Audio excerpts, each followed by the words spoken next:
সুপ্রিয় বন্ধুরা, আমরা যারা ষষ্ঠ গণবিজ্ঞপ্তিতে আবেদন করব, এই আবেদন করার ক্ষেত্রে অবশ্যই 40টি প্রতিষ্ঠান আমাদেরকে কৌশলে চয়েস করতে হবে। কেননা আমি যদি কৌশল অবলম্বন করি তাহলে আমার চাকরিটা নিশ্চিত হবে। আবার অনেকে কৌশল অবলম্বন না করার কারণে একটা ভালো নাম্বার পেয়েও তার চাকরিটা হবে না। আরও একটা মজার বিষয় হচ্ছে, বিশেষ করে নারীদের ক্ষেত্রে, নারীরা দূর দূরান্তে বা অনেক দূরে প্রতিষ্ঠান হলে তার জন্য চাকরি করাটা অত্যন্ত কঠিন হয়ে যাবে। সেক্ষেত্রে তাদের করণীয় কি, এ সম্পর্কে বিস্তারিত আজকের ভিডিওতে থাকবে। যারা নতুন আছেন আমাদের চ্যানেলটি সাবস্ক্রাইব করে সাথে থাকবেন। প্রথমত হচ্ছে একটা বিষয় আপনাদেরকে বলে রাখি, অনেকে আমাকে রিকোয়েস্ট করতেছেন, স্যার আপনি কি গণবিজ্ঞপ্তিতে আবেদন করে দেন কিনা।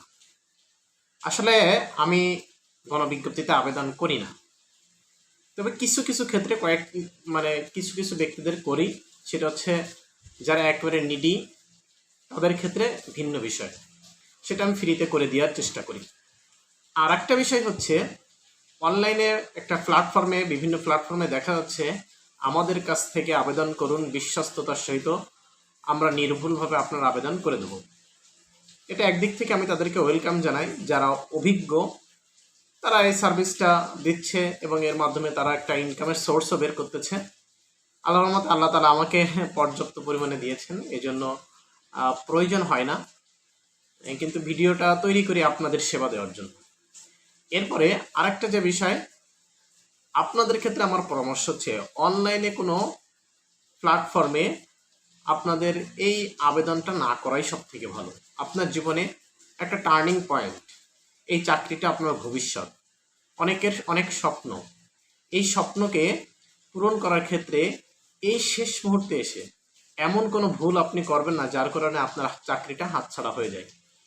আপনি দূর দূরান্তে চেনেন না, অনলাইনে ভিডিও দেখে তার কাছে আপনি মনে করেন একটা আবেদন করতে দিলেন, সেক্ষেত্রে সে যদি কোনো ধরনের ভুল করে আর আপনার চাকরিটা যদি না হয়, সর্বোচ্চ সে আপনাকে কি বলবে, আপু বা ভাইয়া সরি ভুল হয়ে গেছে। কিন্তু ক্ষতিটা হবে কার? আপনার নিজেরই ক্ষতি। এজন্য নিজের কাজ নিজে জেনে বুঝে সময় নিয়ে, আপনার যেহেতু আগামী মাসের 10 তারিখ পর্যন্ত আবেদনের, সেক্ষেত্রে আপনি সময় নিয়ে বিস্তারিত জেনে নিজে উপস্থিত থেকে আবেদনটা করুন।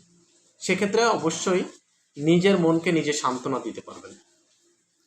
এবার আসেন আমরা প্রতিষ্ঠান চয়েসের ক্ষেত্রে কিভাবে আমাদের প্রতিষ্ঠানের চয়েস লিস্ট সাজাবো। সেক্ষেত্রে আমি প্রতিষ্ঠান চয়েস লিস্টের ক্ষেত্রে 3টি ক্যাটাগরিতে আপনাদেরকে ভাগ করেছি। 3টি ক্যাটাগরি। প্রথম হচ্ছে যারা মেধা তালিকায় টপ বা শীর্ষে আছেন, তাদের উচিত হবে, সব থেকে বড় উচিত হবে তার পছন্দের প্রতিষ্ঠানে সে প্রথম দিকে চয়েস দেওয়া। এক্ষেত্রে দেখা যাচ্ছে নিজ এলাকায় ভালো মানের যে সকল প্রতিষ্ঠান বা নিজ উপজেলা বা জেলা বা বিভাগীয় শহরে ভালো মানের যে সকল প্রতিষ্ঠান, সেই সকল প্রতিষ্ঠানে তাকে কি করতে হবে, চয়েস দিতে হবে। চয়েস দিলে কি হবে, চয়েস দিলে সে ভালো নাম্বার পেলে, অর্থাৎ 75, 80, 90, হ্যাঁ, এরকম যাদের নাম্বার, তারা হচ্ছে টপ লেভেলে হচ্ছে ভালো ভালো প্রতিষ্ঠানগুলোতে চয়েস দিলে পেয়ে যাবে এবং সেখানে তারা বিশেষ কিছু সুযোগ সুবিধা পাবে। এক্ষেত্রে আপনি স্কুল, কলেজ, মাদ্রাসা উভয় ধরনের সবকিছু চয়েস করতে পারেন। তাই চয়েস লিস্ট সাজানো উচিত পুরোপুরি কৌশলগতভাবে। আপনি ভালো নাম্বার পেয়েছেন, কিন্তু আপনি গ্রামের ভিতরে একটা প্রতিষ্ঠান চয়েস দিয়েছেন, সেক্ষেত্রে দেখা যাচ্ছে ওই প্রতিষ্ঠানে আপনার কাজ করতে, চাকরিটা পরিচালনা করতে অনেক কষ্ট হবে। এক্ষেত্রে আপনাকে অবশ্যই এখানে কৌশল অবলম্বন করতে হবে। এবার করণীয় কি আপনার করণীয় হচ্ছে, আপনি প্রথমে যারা টপ নাম্বার পাবেন তারা প্রথম 10-15টি প্রতিষ্ঠান নিজ উপজেলার কাছাকাছি দিন, যেন বাড়ি থেকে যাতায়াত করতেও সুবিধা হয়, প্রতিষ্ঠানের মানও যেন ভালো হয় এবং আপনার সব দিক থেকে আপনি সুযোগ সুবিধা পাবেন এবং একটা সম্মান পাবেন এলাকায়, যে আমি একজন শিক্ষক বা মাস্টার মানুষ, আপনাকে সবাই সম্মান দেবে। এর পরবর্তীতে আমার পরামর্শ হচ্ছে আপনি শহরে দেন, নিজ এলাকায় ভালো প্রতিষ্ঠানগুলো দেন, পরবর্তীতে শহরে দেন। কেন? কারণ হচ্ছে আপনি যদি স্কুলেও হন, ভালো প্রতিষ্ঠান পেলে আপনার বেতন হবে কিন্তু ওই বিএড করা হলে 16,000 আর বিএড না হলে 12,500। এই দিয়ে আপনার শহরে বাসা ভাড়া দিয়ে থাকতে খুব কষ্ট হবে। কারণ সব সাবজেক্টে কিন্তু আপনি টিউশনি পাবেন না। অনেকে চিন্তা করে আমি শহরে থাকবো টিউশনি করাবো, কিন্তু আপনি মনে করেন ইসলাম শিক্ষা, আপনি টিউশনি পাবেন না। আপনি সমাজ বিজ্ঞান, টিউশনি পাবেন না। টিউশনি পায় কারা? দেখা যাচ্ছে বাংলা, ইংলিশ, আইসিটি, ম্যাথ, এই সাবজেক্টগুলোতে হচ্ছে বেশি টিউশনি পাই। সেক্ষেত্রে অন্য সাবজেক্টের যারা আছেন তাদের জন্য বিভাগীয় শহরে যাই কম বেতনে চাকরি করা খুব কঠিন হয়ে যাবে। পরবর্তীতে আপনার সংসার হবে বা সংসার আছে, ছেলে মেয়ে আছে, তাদের লেখাপড়া ভরণ পোষণের একটা দায়িত্ব আছে। সেক্ষেত্রে নিজ প্রতিষ্ঠান, ভালো মানের প্রতিষ্ঠানগুলো নিজ এলাকার ভিতর যেগুলো আছে সেগুলো চয়েস করে আপনি প্রতিষ্ঠানগুলো সাজাবেন, তাহলে সব থেকে ভালো হবে।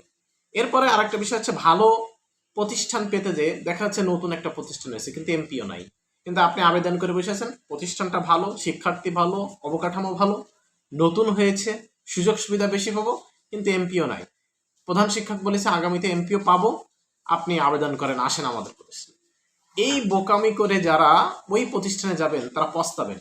কবে এমপিও হবে তারপরে আপনার বেতন হবে, এটা কিন্তু অনেক দিনের একটা প্রসেসিং বিষয় এবং অনেক ঝামেলা পোহাদের। সেক্ষেত্রে ভালো প্রতিষ্ঠান কিন্তু এমপিও নাই, এরকম যাওয়া যাবে না।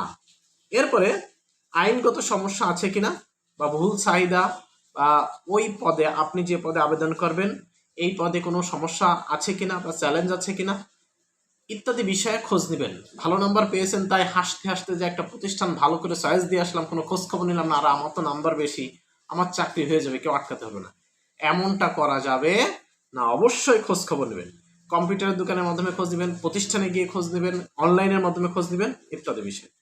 এক্ষেত্রে নারী প্রার্থীরা কি করতে পারবেন? নারীদের যাদের ভালো নাম্বার আছে, অর্থাৎ 75, 80, 90ও আছে অনেকে দেখছি, তাহলে তারা কি করবেন? তারা হচ্ছে এমন প্রতিষ্ঠান খোঁজ করবেন যেখানে নারী বান্ধব পরিবেশ রয়েছে। এক্ষেত্রে আপনি বালিকা বিদ্যালয়, মানে বালিকা স্কুলগুলো আছে বা মহিলা কলেজগুলো আছে, এগুলো প্রতিষ্ঠানগুলো চয়েস দিতে পারেন, সব থেকে ভালো হবে। এরপরে শহর কেন্দ্রিক ভালো মানের প্রতিষ্ঠান রয়েছে, এই প্রতিষ্ঠানগুলো আপনি চয়েস দিতে পারবেন।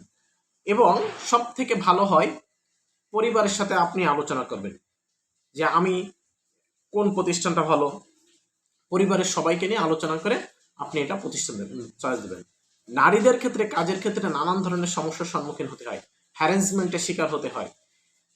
তারপরে প্রধান শিক্ষকের চারিত্রিক বৈশিষ্ট্যগুলো অবশ্যই আপনাদেরকে একটু খোঁজ খবর নিতে হবে।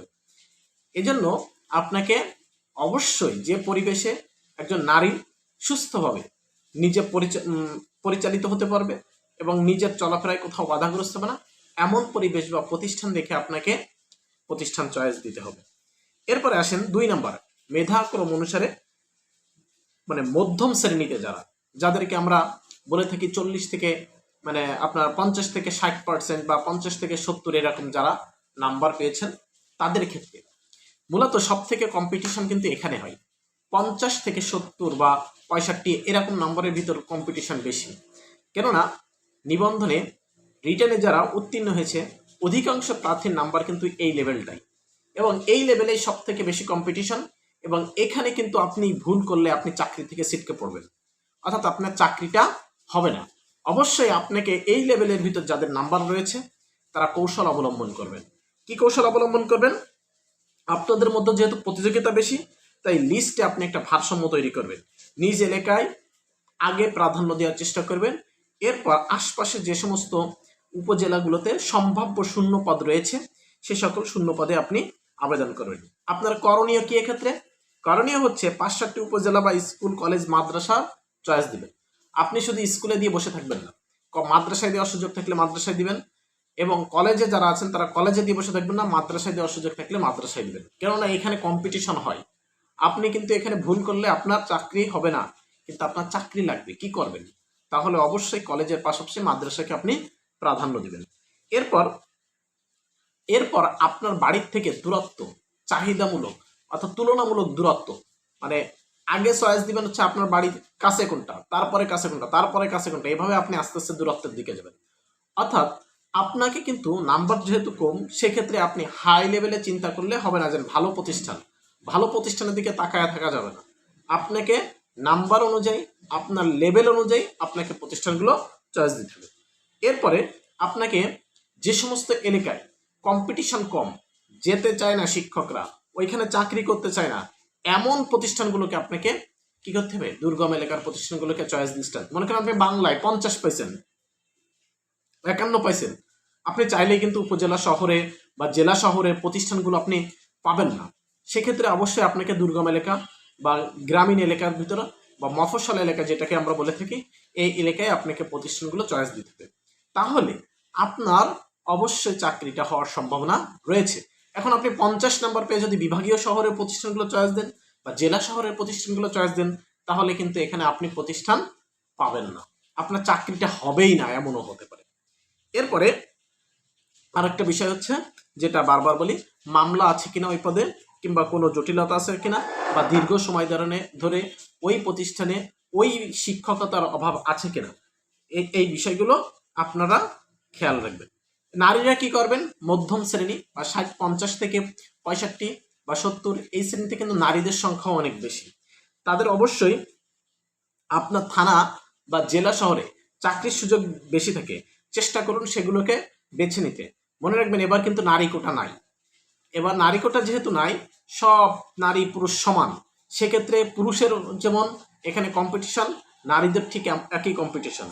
নারীদের ক্ষেত্রে সব থেকে বেশি পরামর্শ হচ্ছে আপনারা আপনার নিজ এলাকার আশপাশে আপনারা প্রতিষ্ঠানগুলো চয়েস দেওয়ার চেষ্টা করবেন। দূরান্ত এলাকায় বা দূরে প্রতিষ্ঠানগুলোতে চাকরি করা আপনার জন্য কষ্টকর হবে। বিভিন্ন জেলায় বেছে নিতে হলে অবশ্যই পরিবার আত্মীয় স্বজনের সাথে আপনি পরামর্শ করে নেবেন। কেননা মনে করেন আপনি থাকেন এক জেলায়, আপনার 2 জেলা পরে আর একটা প্রতিষ্ঠানে আপনার চাকরি হয়েছে, এবার দেখা যাচ্ছে আপনার পরিবার থেকে আপনাকে ওই চাকরিতে যেতে বাধাগ্রস্ত করবে, সেক্ষেত্রে কিন্তু আপনি চাকরিটা করতে পারবেন না। এজন্য নিজ এলাকা বা পার্শ্ববর্তী উপজেলা বা নিজ জেলার ভিতর থাকার জন্য সব প্রতিষ্ঠানগুলো আপনাকে খুঁজে খুঁজে বের করে করে এখানে চয়েস দিতে হবে যেখানে শূন্যপদ আছে। এরপরে সর্বশেষ পর্যায়ে সেটা হচ্ছে যারা 40 থেকে 50 নম্বর, এটা হচ্ছে একেবারে নিম্ন লেভেলে। আপনি জানেন আপনাকে বাস্তবতা অনুভব করতে হবে যে আপনার নাম্বার কম, আপনার যে অবস্থান কোথায় এটা আপনি জানেন, এজন্য হতাশ হওয়া যাবে না। আপনার, আমি আগেও বলেছি, যারাই নিবন্ধন লিখিততে উত্তীর্ণ হয়েছেন, কৌশল অবলম্বন করলে 100% সবারই চাকরি হবে। এক্ষেত্রে যাদের একেবারে কম নাম্বার, হতাশ হওয়ার কিছু নেই, আপনি কৌশল অবলম্বন করেন, আপনার চাকরিটা নিশ্চিত ইনশাআল্লাহ। সেক্ষেত্রে আপনাকে প্রথম যে কাজটা করতে হবে, আপনাকে বাংলাদেশের যে কোনো প্রান্তে চাকরি করার মন মানসিকতা তৈরি করতে হবে, যদি আপনার চাকরিটা একান্তই লাগে। 1 2 নম্বরে হচ্ছে, আপনি যেহেতু চাকরিটা করবেন সেহেতু আপনাকে প্রত্যন্ত দূর মানে গ্রামীণ এলাকা, মফস্বল এলাকায় যেতে হবে। যে সমস্ত এলাকায় শিক্ষকরা যেতে চায় না কিন্তু প্রতিষ্ঠান আছে, শিক্ষার্থী আছে, শিক্ষক নাই, এই সমস্ত প্রতিষ্ঠানগুলোকে আপনাকে খুঁজে বের করতে হবে। দেখা যাচ্ছে রাস্তা নাই, যাওয়ার ক্ষেত্রে একটু কষ্ট করে যেতে হবে, অবকাঠামো ভালো না, প্রতিষ্ঠান ভালো না, শিক্ষার্থী যেমন পাহাড়ি এলাকায় শিক্ষার্থী আছে, শিক্ষক নাই, তাই না? এক্ষেত্রে মফস্বল যে সমস্ত এলাকা, এই এলাকাগুলোকে আপনাকে চয়েসে নিয়ে আসতে হবে এবং এর জন্য নিজেকে তৈরি করতে হবে, মানে নিজেই যেন এই সকল প্রতিষ্ঠানে কাজ করতে পারি, এই জন্য মন মানসিকতা তৈরি করতে। যেমন সীমান্ত এলাকায় কিন্তু শিক্ষকদের সংকট থাকে, দুর্গম এলাকা যেগুলো, ঠিক আছে। এরপরে আপনি এক্ষেত্রে এই সকল প্রতিষ্ঠানে আপনি কিভাবে খুঁজবেন, প্রতিষ্ঠান প্রধানকে ফোন দিয়ে আপনি সেই সকল প্রতিষ্ঠানের খোঁজ খবর নেবেন এবং ওই পদে কোনো সমস্যা আছে কিনা। আরো একটা বিষয় হচ্ছে, এক্ষেত্রে আপনি মাদ্রাসাকে বেশি প্রাধান্য দিতে পারেন, কেননা মাদ্রাসায় বেশিরভাগ ক্ষেত্রে কলেজে পড়াশোনা শিক্ষকরা মানে শিক্ষার্থীরা কলেজে পড়াশোনা শিক্ষার্থীরা মাদ্রাসায় চাকরি করতে চায় না। সেক্ষেত্রে আপনি নাম্বার কম হয়েও কিন্তু মাদ্রাসায় চাকরিতে প্রবেশ করার একটা সুবর্ণ সুযোগ আপনার এখানে রয়েছে। সেক্ষেত্রে অবশ্যই আপনি মাদ্রাসাগুলোকে প্রাধান্য দিবেন। সর্বশেষ পর্যায়ে সেটা হচ্ছে, আপনি অবশ্যই ইয়েস অপশনটি ক্লিক করে টেকনিক্যাল, জেনারেল এবং মাদ্রাসা তিনটেই এখানে আপনি ওকে করে দিবেন যখন আবেদন করবেন। এবার আসেন নারীদের ক্ষেত্রে, যাদের নাম্বার কম তারা কি করবে। নারীদের ক্ষেত্রে হচ্ছে অবশ্যই আপনার পরিবারের সাথে আগে আলোচনা করতে হবে যে আমার নাম্বার কম, আমাকে এভাবে চয়েস দিতে হবে, আমাকে চাকরি যদি করতেই হয় তাহলে আমাকে দুর্গম গ্রামীণ এলাকায় চলে যেতে হবে, মফস্বল এলাকায় চলে যেতে হবে, পরিবারের মতামতকে প্রাধান্য দিবেন। এরপরে দেখা যাচ্ছে আপনি আছেন, আপনাকে ওই পাহাড়ি এলাকায় এক জায়গায় দিয়ে দিল একটা পোস্টিং, সেক্ষেত্রে আপনাকে কিন্তু সেটেল হতে হবে ওই দিকে যে। এটা অন্তত মাথায় রেখে পরিবারের সাথে আলোচনা করবেন। এরপরে পাহাড়ি বা সীমান্ত এলাকায় নারীদের জন্য সুযোগ কম, তাই নিরাপত্তা নিশ্চিত করে চয়েস দিতে হবে। অর্থাৎ বিভিন্ন দুর্গম এলাকায় কিন্তু নারীদের নিরাপত্তার অভাব রয়েছে। সেক্ষেত্রে এই বিষয়গুলো আপনারা মাথায় রাখবেন। একেবারে মফস্বল এলাকা, একেবারে গ্রামীণ এলাকা, একেবারে পাহাড়ি এলাকা, এই সমস্ত এলাকায় দেখা যাচ্ছে নারীদের ক্ষেত্রে চাকরি করার ক্ষেত্রে অনেক সমস্যা বা হ্যারাসমেন্টের শিকার হতে হয়। সেক্ষেত্রে এই বিষয়টাও কিন্তু আপনি মাথায় রাখবেন। একেবারে কি অজপড়া গ্রাম, যেখানে মানুষের অতটা শিক্ষিত না, সেখানে আপনাকে শিক্ষকতা করতে গেলে নানান প্রতিবন্ধকতায় কিন্তু আপনাকে পোহাতে হবে। এই জন্য পরিবারের সাথে আগে পরামর্শ করবেন, পরামর্শ করে পারিবারিক সিদ্ধান্ত নিয়ে আপনি আপনার কম নম্বর নিয়ে আপনি আবেদন করবেন। কেননা আপনার চাকরিটা যদি একান্ত লাগে আপনাকে এখানে যেতে হবে এবং মন মানসিকতা তৈরি করতে হবে। এরপর পরবর্তীতে হচ্ছে যে বিষয়টা, সেটা হচ্ছে ইন নাম্বার দিয়ে আপনার প্রতিষ্ঠানগুলো আপনি খোঁজ খবর নেবেন ওয়েবসাইটের মাধ্যমে। তো এটা ছিল বিস্তারিত আলোচনা, অনেক কথা বললাম।